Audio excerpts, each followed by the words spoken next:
and all that. Let me tell you, Baba will never retire from politics. The only thing that will take Baba from that seat, unless if maybe God forbid. Yes, I say. No, Baba is listen. Whatever I'm saying is that this country, it is where Baba did not have the tamaa uongozi sana. And we saw that when Gen Zs were demonstrating. If Baba had that ubinafsi, the way people say ubinafsi, yes, this country would have been somewhere else right now. Yes. Because you can imagine yourself, we have Gen Z protests, and then Baba said, let's go to maandamano. And this mzee has like about 5 million, 6 million Kenyans. Followers. Yes. That's why we call Papa Joshua. So what we are saying is this, Yeah. So I call upon Kenyans not to speculate on this issue. The budget that Ruto used on campaigning for Baba, it was good for the country. It was good for our own country. I know we've lost so much money in our country, but this one, it was worth it. Yes. We are very proud of Baba for what he did, and we are saying bado ni wetu, tunamkaribisha back to our own country. Wacha aendelee na kazi yenye alikuwa anafanya Kenya. Yes. Wale wataona mazao siku ingine. Yes. But all in all, congratulations to mwenye alishinda wa Djibouti. We say congratulations to him, and na nimeona pia uongozi, it's like a race, it's like athletes. Athletic. Mbio. Mtu wa kwanza kukimbia na kuingia kwa hiyo mlango, huyo ndio. It doesn't matter how many are you. Amwezi ingia wawili, definitely lazima ikuwa mmoja.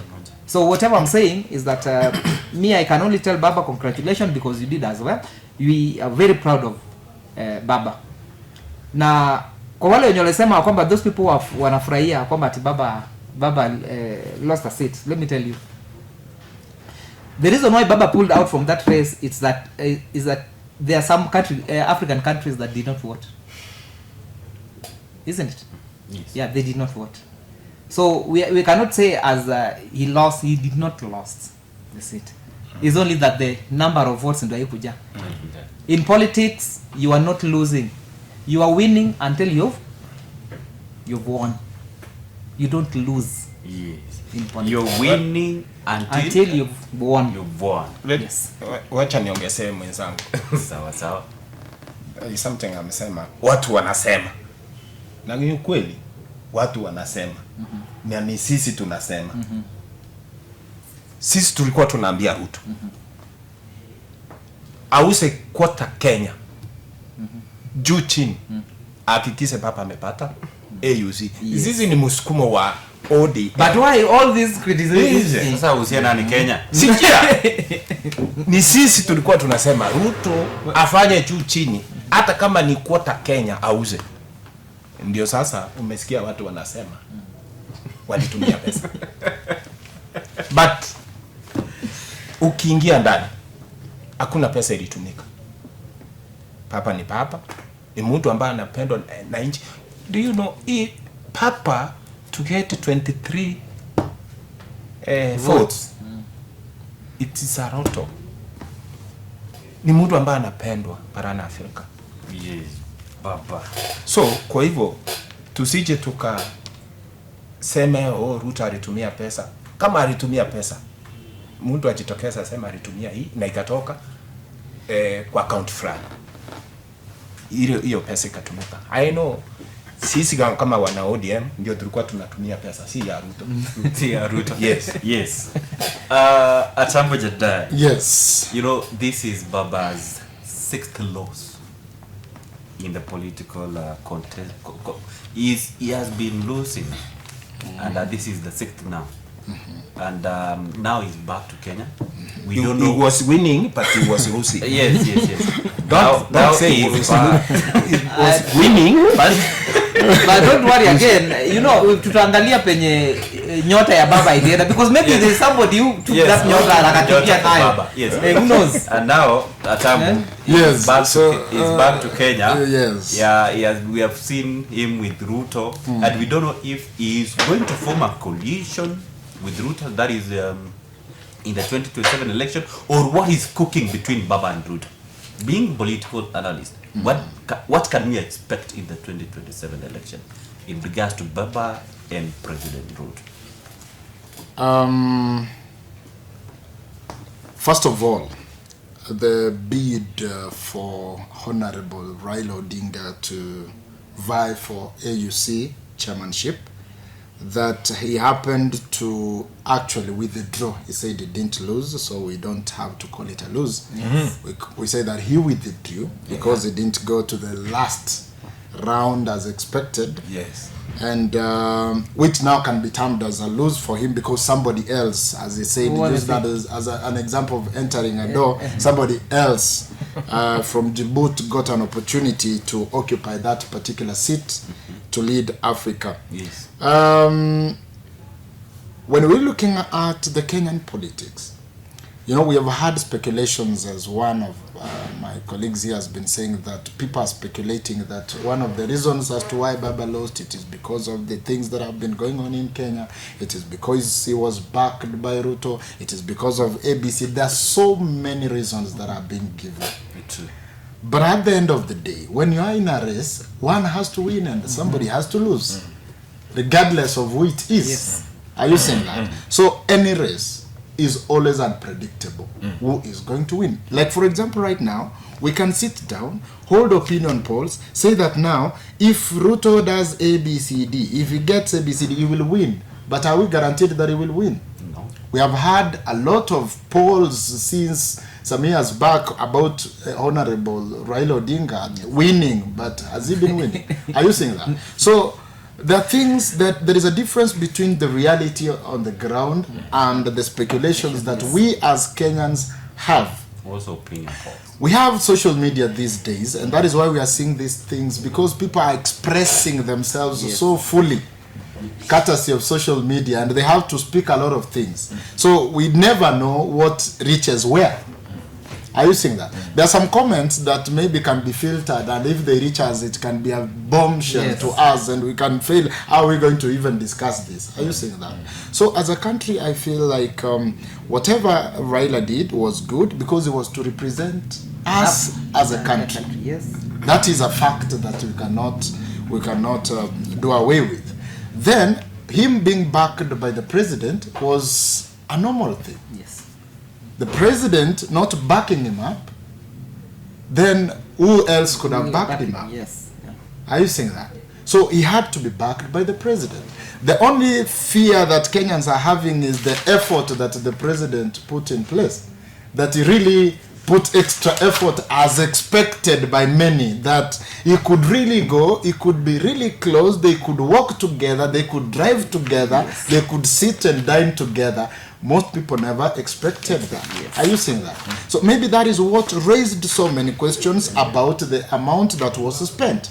But again, as a government, we always call for accountability. Definitely, there was some amount that was spent. Are you saying that? Yes. And if there was amount that was spent, that amount was not just withdrawn from the bank. There was a budget that was done. So the government, the best they can do is just to account for the expenses, to avoid such kind of speculations that we are hearing and seeing taking over the social media. Are you saying that? So when we're talking about this issue, all the issue of Raila and the AUC seat, I think we are okay. Now he's back in our country. What next for him? And there isn't government. We have been seeing Honorable Raila Odinga trying to put his people as experts in Ruto's government. Are you saying that? So definitely him being the biggest expert, he has a choice to make. Because what I'm foreseeing is he might be called in as the overall expert into the government to help or aid operations. Now he has a choice to either accept or decline. And he has given an ultimatum of almost a week that he will be announcing his next move. Whatever we need to do here is to avoid speculations. But if we are to speculate, definitely, as per the relationship they are having right now, they might join hands and form something. That is Honorable the President, William Ruto, and Raila, Odinga, because I think from this short period of time, they have developed a relationship, a political relationship. And when you're talking about political relationship, this is a relationship that is seen by everybody. But they always, these politicians always have a personal relationship. So sometimes even if you hear Raila next week say that, now I don't want to back this government, I want to be a standalone man, they will still be friends.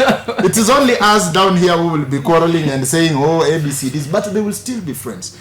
Whatever they have is political interest. So let's just remain calm, display patience, and wait for his next move. After he makes his move, he definitely has his followers. If they agree that they are going to join hands, let the followers also do it. Agree with that, because at the end of the day, whatever we are foreseeing here, or whatever that we need as a country, is a peaceful country that is progressing positively. So I think that is my submission on matters Raila and Ruto meeting up, making arrangements, whatever arrangement they are making, we're waiting. We saw the Raila Odinga saying that the budget of 13 billion, that was not true, because Africans love him so much. Some countries are so generous. He was given accommodation and meals. So there was no money actually that was spent. But that one, personally, I take it not as a fact, because definitely there was money that was spent. The only thing they need to do is, let's learn to uphold accountability as a country. If we uphold accountability, we will not have any issues. Actually, that is one of the ways that we can kill even corruption in our country. Sure. Sure. Of course, that is Atambo Jannai, our political analyst here on EBC TV, and of course joined by Honorable Rotara, that is the former aspirant for Kenya Ward MCA seat, that is in Kapseret, Uasin County, and of course we have Kephas Ochieng, that is the former aspirant MCA seat, Kimumu Ward in Moiben constituency, Uasin County. Remember, this is Albert Kibet we talk on EBC TV, and this is Political Clock. Remember, we are heading for our short break. We'll be back with more.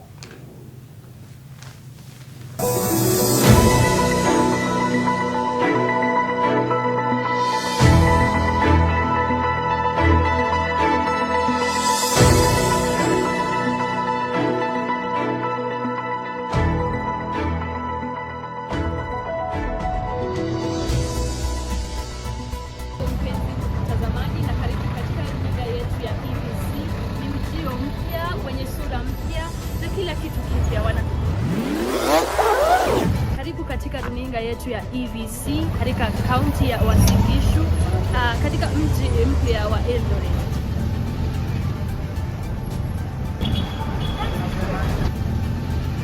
Kwenye ukurasa mpya kwa wanahabari wapya, wako wewe mtazamaji, kwa njia mpya. Tukutane hewani kwa vipindi motomoto na habari kwa matukio mbalimbali kwenye runinga yetu ya EVC TV. Toka kaunti ya Kericho, jina langu ni Abigail Cherama.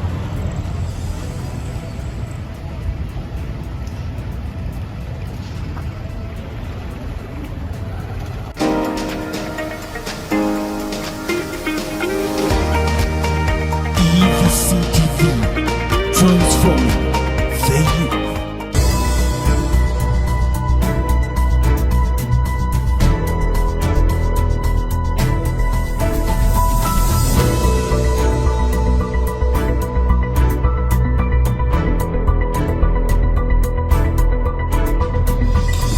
Welcome back. This is Political Block here on EBC TV.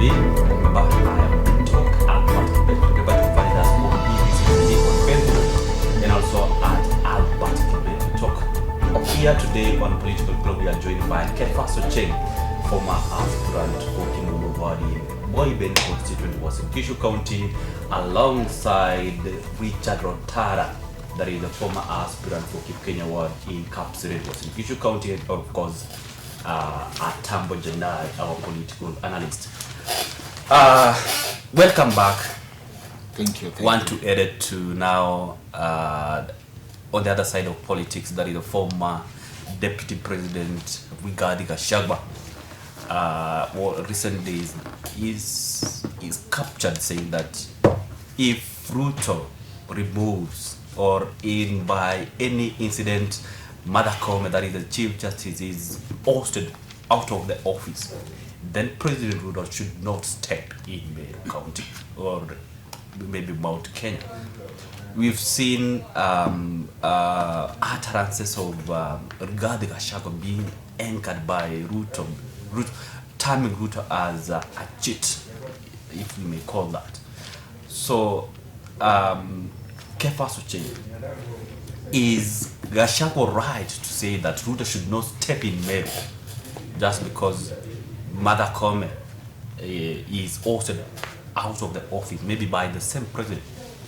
I want to tell former Deputy President Rigathi Gachagua to go slow on these things. The reason why I'm saying that, you know, such a leader, he has been on the highest office of the land, in this land. Second in command. Second in command, for that matter. So when you hear such utterances from him, it is very wrong, because that is like incitement. You cannot tell the elected president William Ruto not to visit his own country, the people that he worked for. It is very wrong. We know Rigathi Gachagua, whatever he is doing right now, Rigathi Gachagua is a bitter person. Let truth be told, he's a bitter person. The reason why I'm saying that is that it's because Raila is in government right now and he's out. When he was in the government, we didn't hear all these things he's saying. So Rigathi Gachagua is a hypocrite, I can tell you that. But let me tell you, he's going to be out for 10 years. He cannot vie for any political position in this country by saying all these things, because what we are witnessing is like anagonganisha wa Kenya, which is not right, and we are not going that direction. We are saying as leaders, this time round we have to speak in one voice as Kenyans. He is a bitter person because Ruto manages to remove him, because you know Rigathi Gachagua, the problem of Rigathi Gachagua alijiuza mwenyewe, because Rigathi Gachagua was not acting as a statesperson. He was acting as an administrator. Maybe he forgot. Bado anafikiria yeye bado ni dio ule wa kitambo, and he was the second in command in the country. Yes. So you know the way he was carrying out himself, like, and then talking about Murima, all those things ndio ilifanya ikakosea nani. Even Imani Chungwa had a problem with Rigathi Gachagua, and they're coming from the same area, same region. So when you listen to Rigathi Gachagua, like now, what we are saying is that the only problem that we have is Nyanza people are in government right now, and Raila is with Ruto. They are working with Ruto as we speak, and you can see all those positions are being filled by the people from the left side. So that is a big problem that Rigathi Gachagua has right now, because what we are saying is that come 2027, let Central Kenya people know that they are going to be in opposition automatically, and we are not lying about this, because there's another company that we put up in is it Kiambu or something, the tear gas. It will require no transportation from the government to transport it. You get the point? Yes. So let them, you know, since independence we've been in opposition throughout. As you know, we've been eating that tear gas until it has become like medicine to us. Yes. You get? But this time round, I'm telling you, just keep quiet. What I'm saying, you will have your time. you'll have your time. Just keep quiet. Just a minute. Wewe umesema Raila alitupea hii freedom ya kuongea, sio? Yes. Gachagua anapoongea hivyo, kwani anakosea wapi? You forget, but Gachagua is not listen. Gachagua is not like you. Gachagua is not like any other Kenyan. Gachagua was in the second office. Yes, ametoka. Listen, he was the second in command in the country. This guy, when he was inside the government, when he was still working with Ruto, right now he's out. Now listen, he's expressing to Kenyans things where went wrong, but he's doing it the wrong time, because he could have done it when he was inside. You cannot have a wife. Listen, you cannot have a wife. You are the head of the house, for instance. Listen, you are not in good terms with your wife. Instead of you tell your wife to sit down so that you guys can agree on a certain things, you decide to walk out and you're the head of the house. So what do you expect your wife to do? Wewe umetoka umeenda kutangazia, umeenda kukaa na marafiki zako like outside there and start you listen and start gossiping majirani, huyu jamani mwizi. No, hapana. Ndio sababu nimetoroka. So that is how you can go. Unaweza enda pale nje na waambie watu. No. Yeah, listen. Now Gachagua is telling Kenyans vile Ruto alikuwa anafanya. So do you think ndio sababu unasema freedom of speak. But now you know freedom of expression iko na limitations zake. Yes. Iko na limitations. Ametoka. Hii inaitwa freedom. Serikali inaitwa nini? Siri? Yuko kwa serikali. Listen, inaitwa serikali. So Kephas, finish shortly, then we can have Rotara. Yes, so what I'm saying, just wait for your time. What I'm saying is that regarding Gachagua utterances is bad for the country. I can tell you that. It is very bad for the country. But me, what I want to say is this, is that Central Kenya wametudanganya for so long. Raila supported who? Raila supported Kenyatta. He said Kibaki Tosha. That is 207. Yeah, he's a 202. Yeah, he's a royal. In 2022, Uhuru Kenyatta, former president Uhuru Kenyatta, said he was going to support us, isn't it? But what did we witness? He supported. He didn't. He supported. He didn't. He did not. And let me tell you, in that, I learned two things in President William Ruto. Two things. One, hard work pays. Two, patience do not pay. Raila has been patient for how long? Almost all his life. but now, patience is going to pay. No, patience does not pay. It is going to pay. Still, that is speculation because we are not sure whatever they're planning. But what I know is either we only have two things in government right now, come 2027, and I want to predict, is either Ruto stepped down for Raila or Raila supported Ruto. Nobody. That is my opinion. Matiang'i, personally, I cannot vote for Matiang'i. Because in politics, you need three things to vie for presidency. One, you need goodwill. Two, you need political muscle. Three, you need finance. He is not in that category. How do you know? I know he is not in that category. How do you know? You know what? You know okay, what? I will have that time. Okay, thank you. That is Honorable Kephas Ochieng. Now, return to Rotara.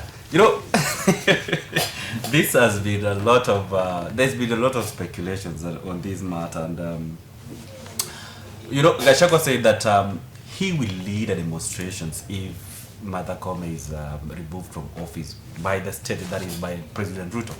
And you've heard what Kephas Ochieng has to say about that. What do you have to say about it? Hey, kama ni mimi ningefanya kama yeye. Kama nani? Kama Gachagua. Uongoze maandamano. Yeah. What do you mean, mheshimiwa? Uwezi ukasema at 7 judges wanaondolewa kwa ofisi. For what reason? For what reason? Kama ni mtu mmoja aondolewe, but not 7 of them. What reasons? Si watuambie. Let them display the reasons why these 7 judges are going to be removed. Yes. Even not so, even me, I can campaign Gachagua for demonstration. Yes. Now, let me ask you. You're saying they want to remove 7 judges from the office. What if they found guilty of gross misconduct? You know, us speculating, but we really don't know what really happened. They can't. Yes. We don't know. We don't know what really happened, because you know somebody cannot just come with something and start by saying, "I want to remove these people from office." If Martha Koome is found guilty right now, he will have to go, and we know the criteria to be used to remove a CJ. We know the Constitution is very clear on these issues. I know. That is one. Two, Martha Koome cannot be removed from that office unless there is something that she did.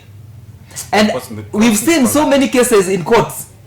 We've seen so many cases whereby Kenyans do not get the justice they deserve. And this starting from last election, we saw that. We saw it. So by saying Martha Koome cannot be removed, we are going as per the law. If he has found guilty of the gross misconduct of the office, I think. But all in all, the Constitution protects the seat of the CJ. No one can remove CJ until 7 years. Until 7 years. Yes. Atambo Jannai. Yes. Could this be a conflict between the executive and the judiciary? Or what do you have to say about the utterances by Gachagua, and also if this CJ, the president of the Supreme Court, is guilty of something wrong, and also about the 7 charges? What do you have to say on a neutral ground? Let me begin by agreeing with whatever that you've said, that this is indeed a conflict between the executive and the judiciary, because number one, we have 3 arms of government: the legislature, the executive, the judiciary. These 3 arms are supposed to work together yes. so that they can deliver to the citizens of this country.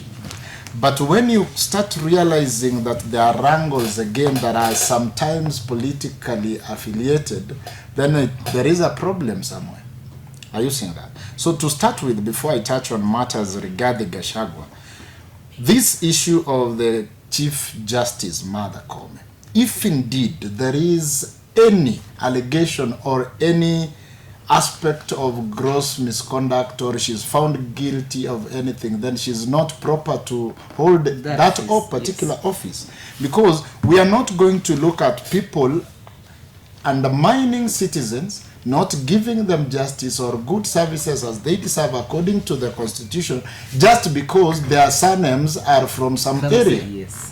We are not going to allow that as Kenyans or as a country, because if we head that direction, then we'll be getting it wrong. We are not going to allow people just hold offices because they are related to some big officials in government.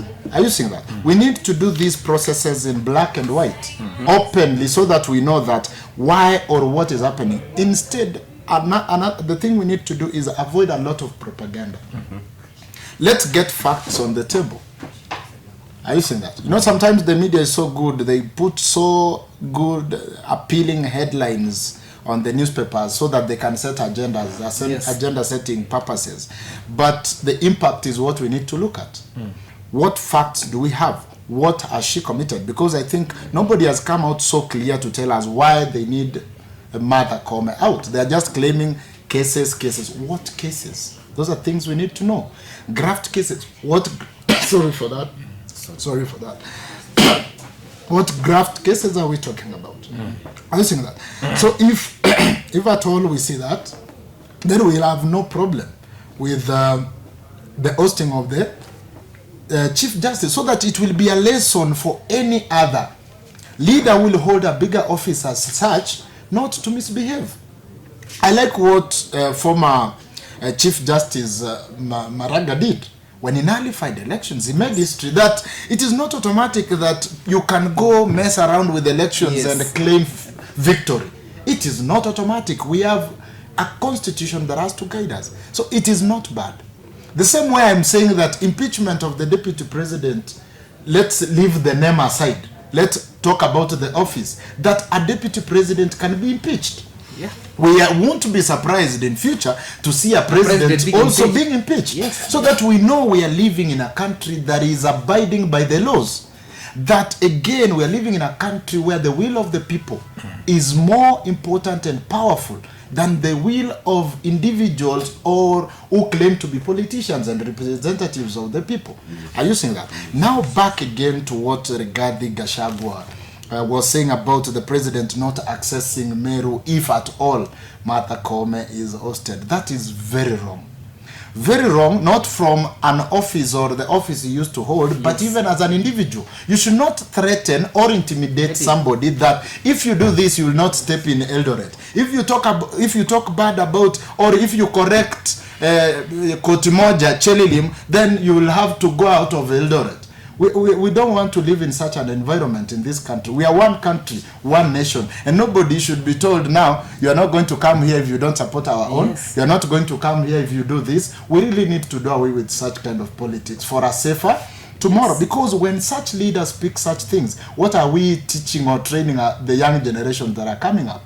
Are you saying that? They will know that if you mess this person, then you will not step to Central Kenya. Are you seeing that? So you'll even find a friend of yours, maybe mkikosana kidogo anakuambia, now ukinikosea hivi, I'm telling you, you'll never step in this land ever again. We are not living in those traditional days. Are you seeing that? Yes. So whichever utterances that Rigathi Gachagua made about the president not stepping in Meru, that was wrong. Other angles that they have, him speaking and talking or correcting the government, have no problem with that. Are you seeing that? Because he has also the freedom. Right now he's enjoying the freedom as any other Kenyan citizen or Kenyan citizen, and that is freedom of expression. He can express himself, provided it is within the limitations. Yes. Are you seeing that? To avoid issues of incitement, because whatever statement he made, I can term it as an incitement. Yes. It is more of a seditious statement.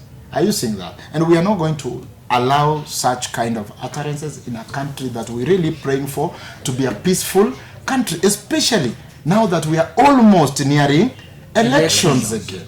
So we have no issue with that. So the only thing I want to urge our former deputy president is let him guard his mouth. I think that is the fair thing that we can say. That because we saw when he was still in government, the reason as to why he was in loggerhead, he was at loggerhead with his colleagues and boss, is because he used to speak a lot of things about the government. Yes. Some things that could even compromise national security. Are you seeing that?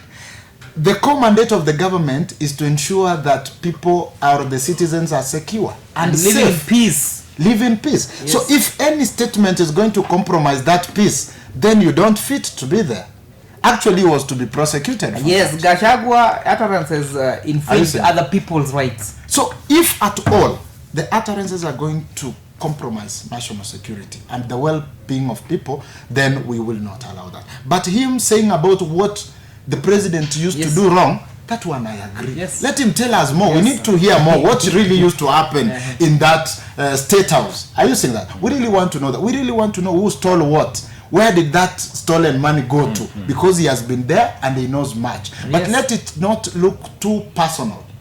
Let it be out of goodwill, that he needs to inform us as a nation. That is my submission. Yeah, the former that is the former second in command, that is Rigathi Gachagua should guard his mouth. That is the urge from Atambo Jannai, that is our political analyst today on Political Clock. Now, as we approach the closure of this show, that is the Political Clock, I want us to talk matters health. Health is an issue. It's a very big issue in this government. Yeah, beginning with you, Kephas, Ochieng. Yes, I don't know why even the government decided to remove NHIF, and then because now the SHA is, we are not seeing any benefit. Yeah, on Monday, the private sector, that is the private hospitals, yes, threatened to halt services. No, they did not threaten. They withdrew services from. Threatening. Yes. So what I'm saying about this thing, just the other day I was at MTRH with those doctors, and I it was very sad seeing parents crying. They are begging for services. These are taxpayers. You get? It was not a something to smile about. I saw there was a child there who was the leg was rotten, kind of. He was supposed to go for surgery. It was so sad. The parent ajuae uchungu ni mzazi. Let me tell you, that mama really cried, and I pity. That's why I'm saying, the health sector, that's a very sensitive institution, and I call upon government. Because what we are witnessing right now, we have people who are supposed to go through dialysis. We have those cancer patients. Right now, if you can afford like 10,000 per session, how many people can afford that? Now, private hospitals are saying that if you go to their hospitals, you'll have to dip in to your pocket to pay, because they no longer give services of SHA. The reason why government owes them close to 30 billion. 30 billion. And people are paying. People are paying for that service. They are paying is like their money are being deducted every month. And you're going there and then you find that you can't get any service. Is this the country we need to live in? That is the question we are asking. So what I can say about SHA was okay, maybe Ruto had good plans for this thing, but maybe there's nobody who is telling him the truth, what is happening on the ground. So I call upon the president to at least take time and go. I want him to take upon himself, together with the Ministry of Health, together with the county bosses, governors, at least to make sure, let them go down there and find out what is happening. Let me tell you, it's not something you'll smile about. So I call upon the government, His Excellency the President, William Ruto, to come into this matter. Let them find a solution, permanent solution for these problems. Matters of education, even now, children are not even getting the help loan. And yet the institution that deals with that are saying they've released the money, the funds. Yet students, they don't have the funds. They can't learn anymore. There's a problem. There are things that are supposed to be fixed in this country. And I think President needs to be very serious about these things. Yeah. True. That is Kephas Ochieng, the former aspirant for Kemomo Ward in Moiben constituency, was in Kishu County.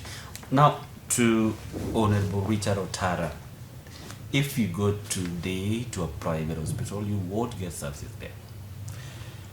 Thank you. No. Unless you pay. Unless you pay. Yes.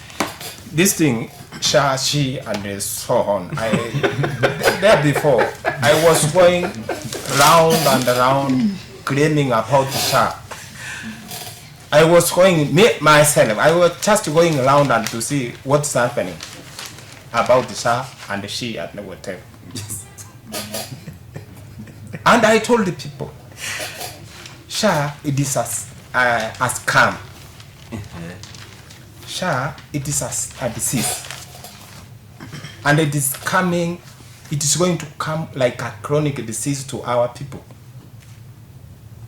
I congratulate a private hospitals to withdraw from SHA, so that the government can hear this thing, the voice of people. You see now. So let President come down and listen. Kenyans, how SHA will going to work, or to return NHIF. Haitusaidii. Watu wanakufa, especially yule mama ambaye mtoto wake alikuwa anataka na 1 point something. Tukaambiwa SHA inaenda kulipia. Na SHA ikaenda ikamlipia 23,000. Zingine mtu analipa 5,000 ndio upate matibabu.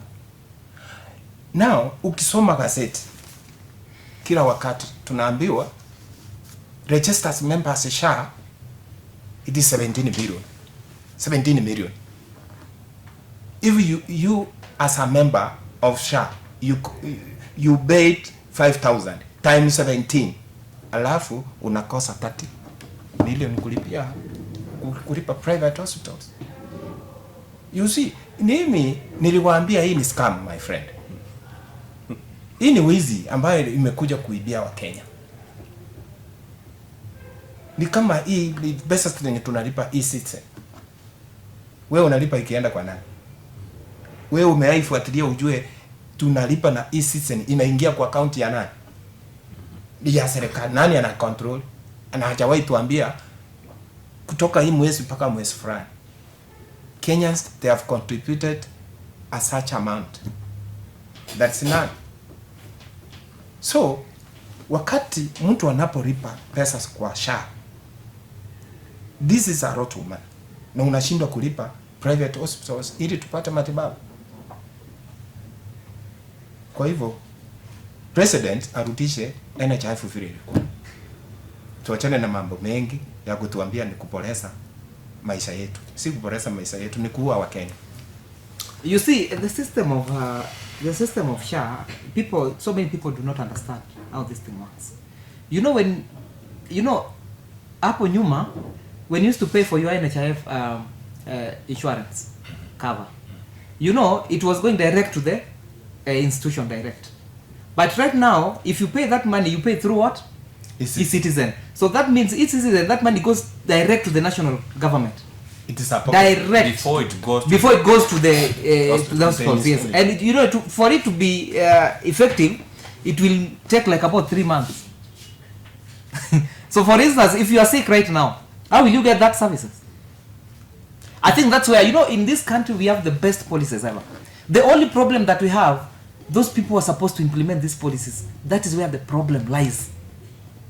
And then there's this thing that if the new administration is coming in, start changing systems, it is not a good thing to do.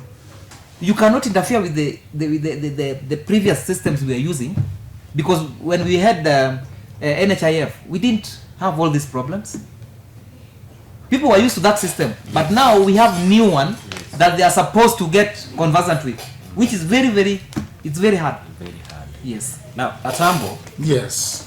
they say change is inevitable, and if you refuse change, change will change you, of course.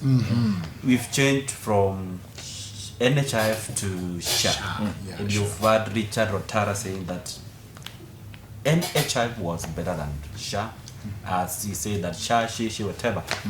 We've not found a real thing what can assist the people, and they're saying that the president should listen to the people of Kenya in terms of health matters. Are we in the right direction? Did the change us? Is SHA going to help, or we should reverse back to NHIF? New is good, but old is gold. Old is gold. Yes. When we are looking at this transition from NHIF to SHA, we always like new ideas, and everybody could be so happy if you are bringing something new on the table that is going to bring a positive impact to us as a people. Are you seeing that? But now, the only problem that we are having here is that we are just bringing something that has not even been tested. We are testing it on people's lives. This is an health issue. This is not something that you can joke about. Hisi ya barabara yenye unaweza unda leo, gari ipite, iharibike, kesho murudi mulete engineer wengine waunde. Are you seeing that? This is about people's lives.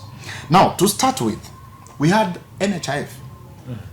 People used to contribute. Yes. Somebody who is 70 years has contributed for the longest. Maybe they started working at 20-something years. Or even if you have contributed for 10 years, roughly, let's put it at 10 years. Yes. You've been contributing to NHIF. And maybe, good luck, you've never used it. If you've used it once or twice. But this is a scheme that, if I don't use it, it can help you. Isn't it? So, let's not talk about that. But the transition to SHA does not mean that NHIF didn't have any funds. Instead, we had things like debts. Yes. Isn't it? You know, Kenya is a very funny country where we are indebted from outside, and even inside again we are indebted. Tuko na deni ya China, na bado ukikuja huku ministries, tuko na deni sisi kwa sisi. Like, we are always in debt. And this is something that is really frustrating. Are you seeing that? So, NHIF wakati wanaondoka tena wanasema kidogo hospitali fulani wako na deni, sijui wapi wako na deni. Je, hizi pesa huenda wapi? That should be the question that we should ask. Kama unapanda gari, hauna nauli, ukifika unaenda Nairobi, ukifika Nakuru unashuka urudi Eldoret. Urudi tena Eldoret. So unaona inakuwa ni changamoto, because we really need to know where these funds of NHIF went to. Yeah. Now it is barely a year. 30 billion again is owed by the SHA, the new baby in the house. You can imagine. Really?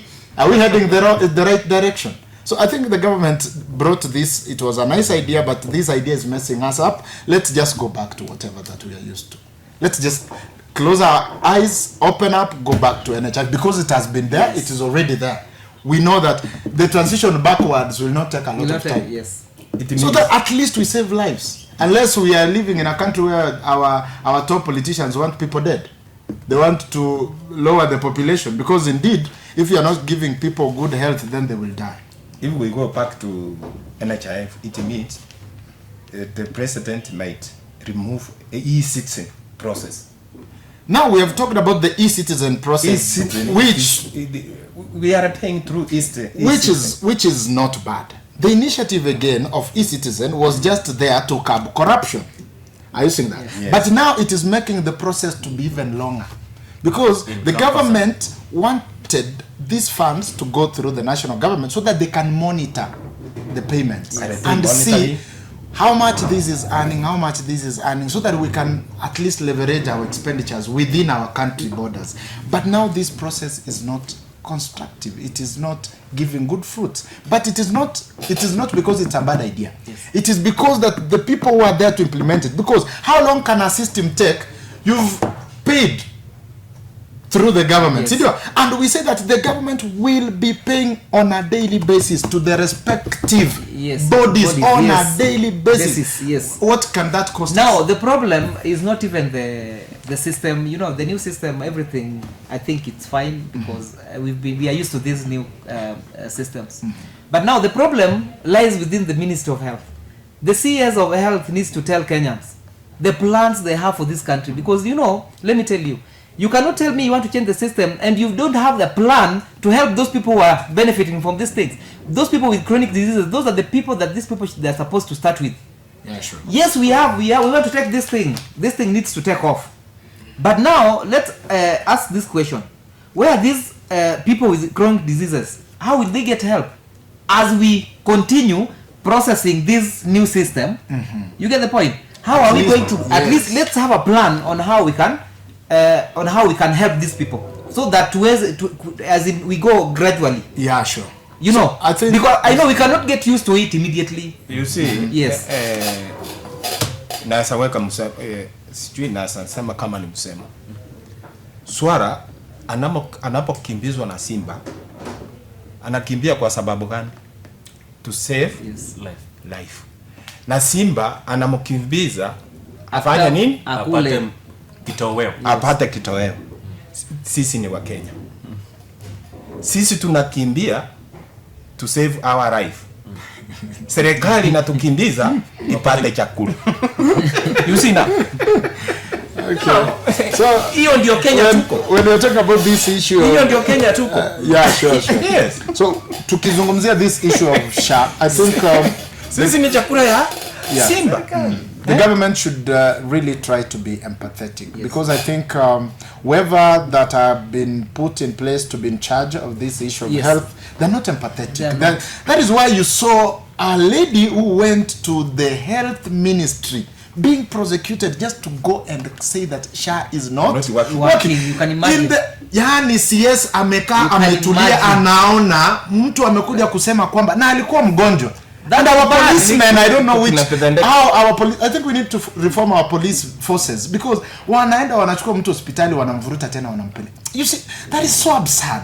Some things we really can't think about. Kama unaingia kwa nyumba yenye inachomeka, ukitoka na unarudishwa ndani. That is really bad, because whatever the CS could have done could have listened to the case. And I think if they could have worked on that case as from that time, we could have resolved and solved the problem. We could have not had these private hospitals withdrawing from SHA, because any problem has a solution. Definitely. We cannot say that Kenyans are so dumb not to solve this SHA issue. It is just that people are just reluctant. I don't know where they're waiting instructions from, or they're waiting for people to die. I don't know which number for them to act or react. And that is not what we really want from the government. And the government should always know that we do not have same financial muscles. This Mama Mboga who is paying 300 shillings, the Mama Mboga who put this government into position that where they are right now, contributing 300 shillings, goes to a hospital, and then a bill comes of 10,000 shillings. And the government where do you expect this Mama Mboga to get 10,000? It might look so small to you as a politician, because you have monies. You don't even have money, you have monies. Are you seeing that? But this Mama Mboga cannot raise 10,000 shillings to pay for our bills. You go to referral here, utawapata wanahangaika hapo wanalia. But when we see our president moving around Mombasa, I've not seen him go to any hospital. I've just seen him on the streets and hotels. So president and all these politicians, I think it's high time they get to the ground. Exactly. They get to the ground, and I don't know, some times back we used to hear that the president doesn't take advice. That one I cannot justify. I don't know, those are speculations that we hear. But if that is the case, I think it's high time it needs to get to the ground. And not to the ground to name roads, not to the ground to praise plants in the farms, but to the ground to see the lives of the people that voted you and the people that you are serving. Our call is that president kindly go to the ground and get the situation. Yeah, but I'm telling Kenyans that now we as ODM, we are going to occupy the government. Everything is going to be... What do you mean? We have a sitting president. What do you mean? I think that is occupy institutions. That is selfish. Everything is going that to is be selfish. That is very selfish. Listen. And no. Everything is going to be smooth because we are going to occupy any institution which is going along. We are going to rectify that one. Thank you. Okay, as you can see, it is on the political clock here on EBC TV. Remember, we have political analyst, that is Atambo, Jannai, and Honorable Kephas, Ochieng, and of course joined by Honorable Richard Rotara here on political clock. And now, as we come close to the end of this, now I think it is high time we have parting shots from you guys as we end the show. And starting with you, Kephas, Ochieng, your parting shot. Okay, what I'm saying is that we have so many things going on in this country right now, and I call upon His Excellency the President William Ruto, at least to take upon himself and the other stakeholders that he works with, at least to go on the ground and see the kind of life Kenyans are living right now. Go to those institutions and find out. Don't be told. Just go straight to the ground and listen to the people and came up with that lasting solution so that our people can get the services they deserve. So that people can get the services. Yes. That is Kephas. Thank you so much for making it to political vlog. Honorable Richard Rotara, your party, please.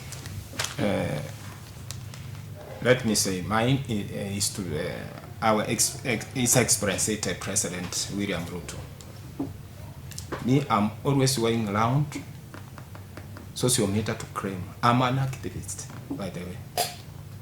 I'm an activist. I'm not happy to see our people suffering here and there. Like there before, I think last year, I'm the first person to claim about it. Taking police in aid. I was the first person. And right now I'm claiming about RSF